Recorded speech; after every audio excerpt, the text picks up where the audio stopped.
House tour tayo. Ito po yung aming home, sweetie home. Ayan yung taas namin. Tapos ito yung garahe namin na marami ng damo. So, ayan. House tour po tayo. Ayan, pasok tayo sa aming munting bahay. Ayan. So, ayan.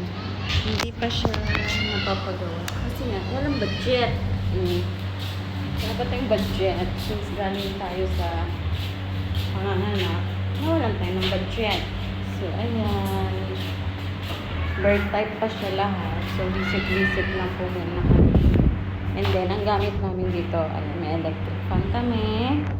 And then, ayan, lamesa, upuan. Then, bumili kami ng ref.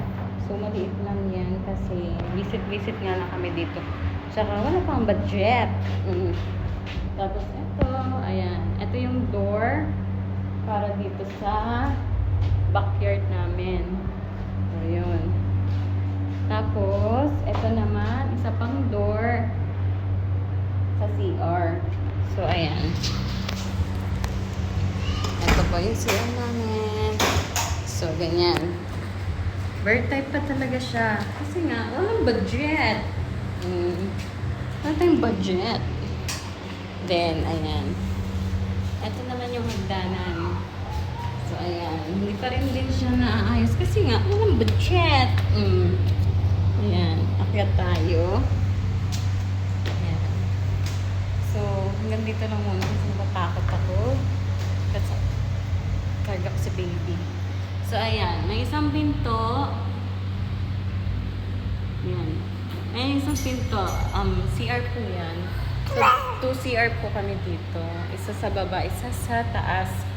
So, ayan. Wala pa siyang partition kasi nga, walang budget. So, ayan. Baba na tayo. Diba na? Wala tayong budget? Diba na?